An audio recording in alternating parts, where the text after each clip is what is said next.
Hablábamos de Fernando, ¿no? No podemos dejar pasar por alto la tragedia ocurrida allí en Villa Gesell. No podemos dejar de lamentar la pérdida de Fernando. No podemos mirar para otro lado como sociedad. No podemos permitir más muertes. Fernando es cada uno de nuestros hijos. Como hace 20 años, debemos seguir trabajando por una sociedad de padres y madres socialmente responsables. Ni agresores ni agredidos.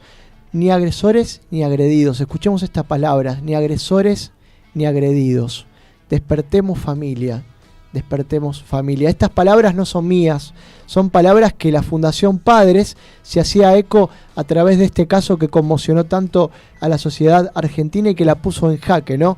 Por eso queremos hablar con ellos, porque ellos hace muchos años que vienen trabajando en que estas cosas no pasen más, en que hay que despertar como papás y empezar a frenar esta violencia desmedida que venimos viviendo, ¿no? Fernando es un caso mediático, pero hay muchísimos casos que silenciosamente van pasando a lo largo y a lo ancho del país y que no son noticia y que por eso la justicia muchas veces no trata, ¿no?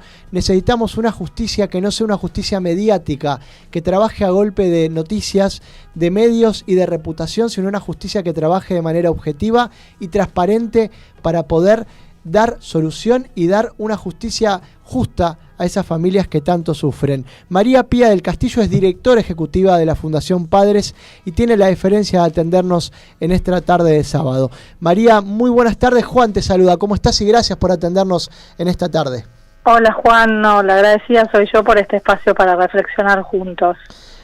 María, una de las problemáticas que más nos preocupa o más le debe preocupar a los padres, ¿no? De hijos jóvenes y adolescentes es el tema del consumo del alcohol, ¿no? Que hoy está tan habitual, sí, es un hábito, se ha convertido en un hábito que hoy nadie mira, ¿no? Hoy ya se considera algo tan normal, pero que tanto daño termina generando en nuestros jóvenes. ¿A partir de qué edad, María, una persona suele iniciarse hoy en el consumo de alcohol?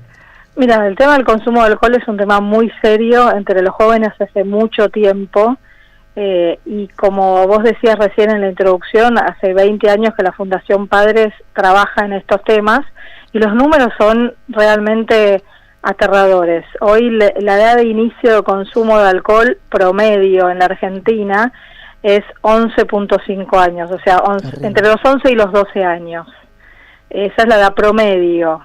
Quiere decir que hay chicos más chicos y chicos más grandes también que están empezando a consumir alcohol. Tenemos encuestas nuestras hechas por la Fundación donde nos dicen que el 70% de los chicos en edad escolar ya se inició en el consumo de alcohol. Siempre estamos hablando de menores de edad. De edad escolar entre 14 y 17 años, ¿no? Son las encuestas que tenemos. Y la verdad que es un tema muy serio, que sin ninguna duda los padres y las madres tenemos una gran responsabilidad porque somos los primeros responsables de nuestros hijos, pero que también hay otros actores que tienen que hacerse cargo de esta realidad. Las autoridades, ya sea municipales, provinciales o nacionales, las fuerzas públicas, las fuerzas de seguridad, las instituciones como los colegios, los clubes. Bueno, creo que los dueños de la noche también, los dueños de los boliches, las empresas que venden alcohol. Es un tema tan complejo que nadie puede mirar al costado. Todos, y más después de lo que pasó con Fernando, que como bien vos decías, es un caso mediático, que tomó mucho vuelo mediático, pero que hay casos como estos que tal vez no lleguen a la muerte, pero sí de violencia todos los fines de semana, asociadas al alcohol, a la noche, bueno, a todo esto que estamos hablando. María, pensaba en un papá y una mamá que hoy tiene un chico de 11 años, ¿no? Como vos mencionabas que en la edad promedio que consumen alcohol, chicos que hoy están conectados a muchísimas redes, y me preguntaba cómo hace hoy un papá o una mamá para poder darse cuenta, ¿no? De que su hijo por ahí está volcándose al alcohol o a la droga. ¿De qué manera por ahí un papá o una mamá puede darse cuenta frente a un contexto donde el chico hoy está sin control, ¿no? En redes sociales que por ahí el padre ni siquiera hoy puede controlar. Bueno, justamente de eso se trata. Le tenemos miedo a estas palabras como control, autoridad, y la verdad que es indispensable. Estamos hablando de chicos de 10, 11 años. ¿Cómo va a ser incontrolable el mundo de mi hijo de 10, 11 años? Claro. Si yo estoy presente en la vida de mis hijos, aún no estando presente físicamente, porque la presencia no quiere decir que esté todo el día pegada a mi hijo, pero si mi presencia desde siempre ha sido importante en la transmisión de valores, en la educación en los hábitos, esa presencia me va a permitir darme cuenta si mi hijo se está volcando al alcohol, si está teniendo algún inconveniente en las redes sociales, con quién se está comunicando. Bueno, en realidad un chico a los 10 años no debería tener redes sociales. Lo que pasa es que mentimos con la edad y somos cómplices muchas veces de que nuestros hijos mientan deliberadamente sobre su edad en las redes sociales cuando se abren una cuenta. A veces hasta las abrimos con ellos, sabiendo que a determinadas edades no deberían hacerlo, porque después escuchamos casos de bullying, de sexting, de acoso a través de las redes que nos espantan, pero no llegamos antes. Tenemos que llegar antes de estas situaciones. Entonces me parece que la presencia es fundamental a la hora de la prevención. La presencia, la comunicación, hablar con los chicos, conocer el mundo en el que se mueven nuestros hijos, conocer las redes sociales, sentarnos con ellos a verlas juntos, a ver qué están haciendo, a ver qué están mirando, pero esto desde muy chiquititos. Si lo empezamos a hacer a los 11, 12 años, ya estamos llegando un poco tarde. Hola Pía, Cristian te saluda. Hola Cristian, ¿cómo estás? Muy bien, hablabas de esto de la presencia y yo pensaba que en los meses de enero y febrero solemos ver noticias desafortunadas que se dan en distintos puntos de veraneo de nuestro país y alrededores, especialmente en la costa argentina. Sí. El factor común en la mayoría de estos casos es que los protagonistas de estos hechos son los jóvenes y el alcohol. Sí. Pensaba, ¿el hecho de estar lejos de sus padres puede ser un factor que promueve el consumo del alcohol y principalmente el descontrol en los jóvenes? Mira, vos fíjate que en la costa argentina tenemos miles y miles y miles de chicos que van solos, tal vez 15 días, donde comen mal, duermen mal, los hábitos cotidianos se pierden por completo, tal vez están en un departamento con capacidad para 6 y son 15. Todo esto favorece el consumo, favorece la violencia, favorece el descontrol, favorece todo lo que vemos. No solo la lejanía de los padres, sino estas condiciones infrahumanas en las que a veces nuestros hijos se van de vacaciones. Parece ilógico, ¿no? Porque durante el año los cuidamos, los llevamos, los traemos, estamos atentos a un montón de detalles y de repente 15 días en el año se la pasan hacinados en un sucucho, porque no podemos decir ni que son departamentos o que son lugares habitables, y nos desentendemos de eso. También hay un factor importante que es la autoridad, ¿no? ¿Qué controles hay en esos departamentos que se alquilan? Las autoridades municipales, ¿qué papel cumplen a la hora de los alquileres, de la reglamentación a través de las ordenanzas, etcétera? Sin ninguna duda, solos los padres no podemos. Necesitamos de las autoridades. Bueno, ¿qué están haciendo en esos temas? No solamente en el tema del alcohol. Pues se acuerdan seguramente ustedes del balcón que se cayó en Pinamar hace unos cuantos años, sí. Del departamento que explotó el calefón porque las medidas de seguridad no eran las correctas. Bueno, de esos casos hay permanentemente, de cañerías que se tapan y chicos que tienen que irse del lugar donde alquilaron porque no pueden habitar. Bueno, un montón de situaciones a las que se exponen los chicos que potencian los malos hábitos y terminan en estas situaciones trágicas. Buenas tardes, María Pía, ¿cómo estás? Mariela te habla. Hola, Mariela, ¿cómo estás? Esta semana el país se vio conmovido, ¿no?, por dos situaciones de padres que iban a ver a un penal por primera vez a su hijo, atravesando un momento bastante duro, como recién cayendo en la realidad, ¿no?, de la gravedad de los hechos.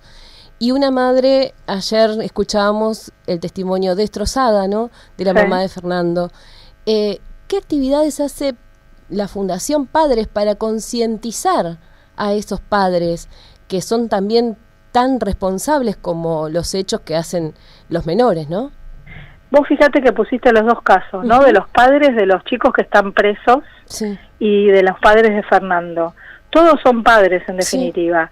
Cada hijo tuvo un final diferente, pero trágico también. No voy a comparar porque el dolor de un padre que pierde un hijo no tiene nombre, ¿sí?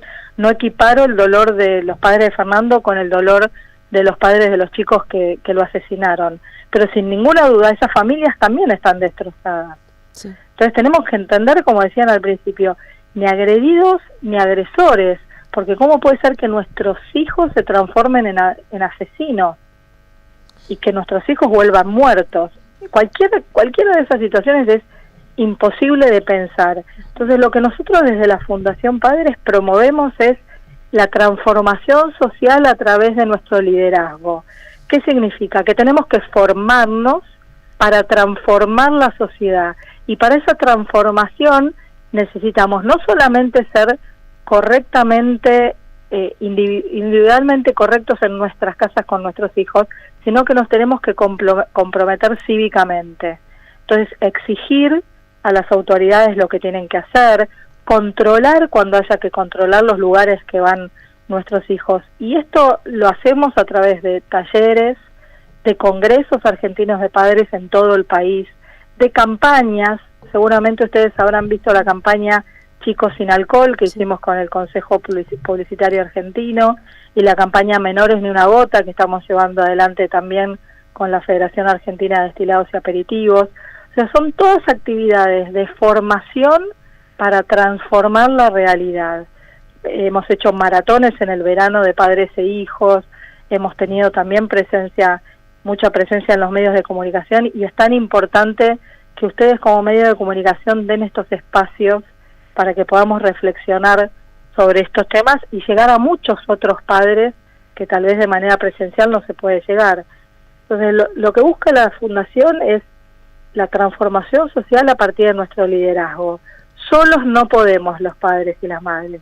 Necesitamos de ustedes, necesitamos de las autoridades, necesitamos de las escuelas, de los clubes, como les decía, de las autoridades municipales, provinciales, nacionales, de los dueños de los boliches, de la seguridad. Bueno, me parece que es un tema tan complejo que necesita de todos nosotros. Y la Fundación Padres busca esa representación de los padres en la sociedad.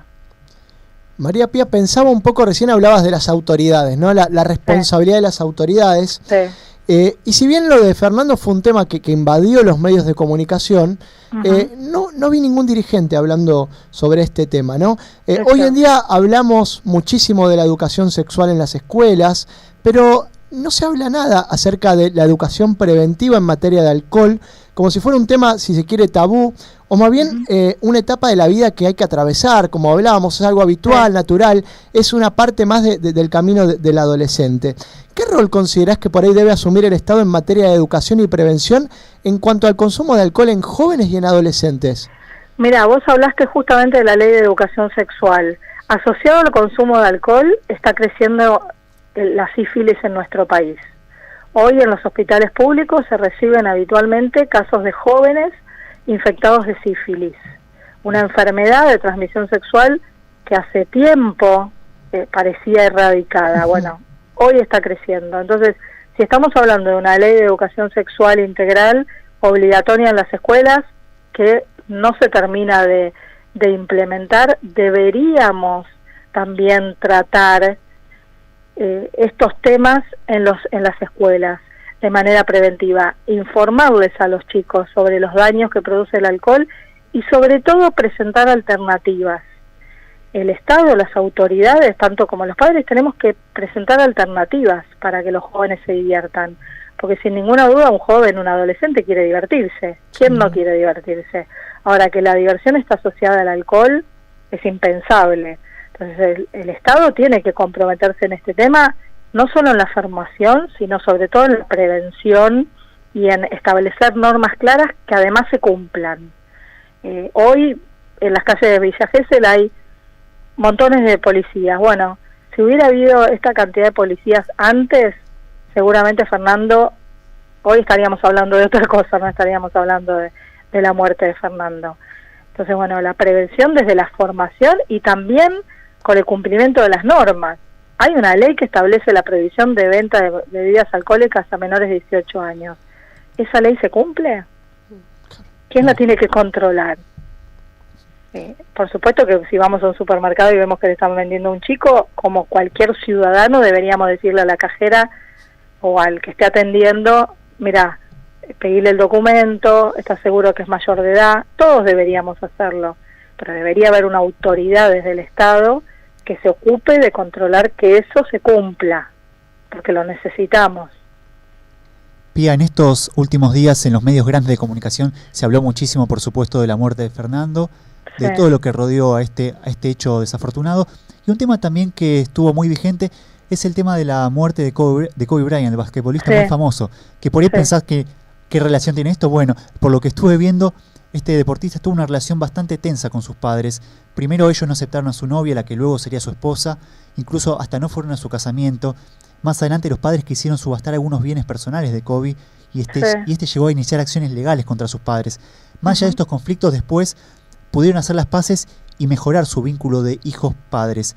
Por eso quería preguntarte, Pía, si es posible reconstruir una relación de madre, padre, hijo, cuando ya existieron muchas diferencias, muchas asperezas en el medio.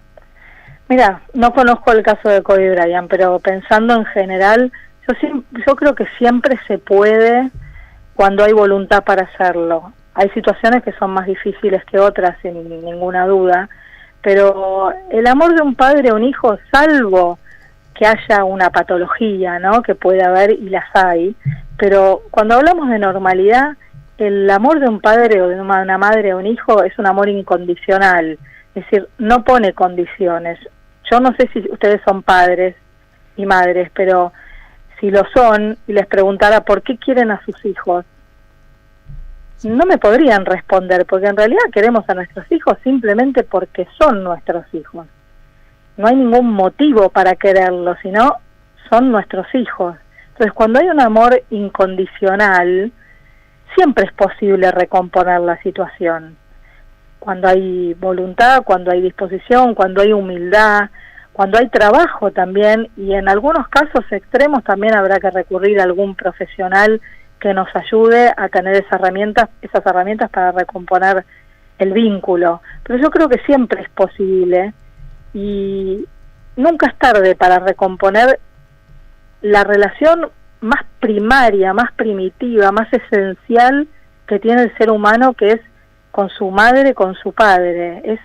Es lo más esencial. Si ustedes piénsenlo como hijos si no son padres. Esa relación que nos hace ser quienes somos, es ese primer vínculo que tuvimos con nuestros padres. Son las figuras más importantes en nuestras vidas que nos ayudan a emprender nuestra propia vida. Entonces yo creo que siempre es posible recomponer ese vínculo. Estamos hablando de normalidad, entre comillas, amplia, ¿no? Hay situaciones de patologías graves, porque conocemos situaciones en que los padres abusan de sus hijos y demás, que bueno, ya estamos hablando de otra situación mucho más grave, más seria, y que está dentro de la patología, de la normalidad. Pero yo creo que siempre es posible recomponer ese vínculo tan esencial. María Pía, muchísimas gracias por este contacto con Yo Quiero Verte. Buena semana. Y los padres que te están escuchando, ¿de qué manera se pueden contactar con la Fundación? Bueno, pueden contactarse con la Fundación a través de las redes, en Facebook, en Instagram, en LinkedIn. Tenemos una página que es fundacionpadres.org y nos pueden escribir a info@fundacionpadres.org. Y a disposición para lo que ustedes necesitan, y ojalá esto realmente sea un caso bisagra que nos haga abrir los ojos a todos, a los padres, a las madres, a las autoridades, a los medios de comunicación, y les agradezco este espacio enormemente para que realmente esto no vuelva a suceder y no siga sucediendo todos los fines de semana cuando nuestros hijos salen a divertirse. Así que muchísimas gracias y a disposición para todos los padres que nos están escuchando y por supuesto para ustedes. Un abrazo grande, buen fin de semana y ojalá que así sea.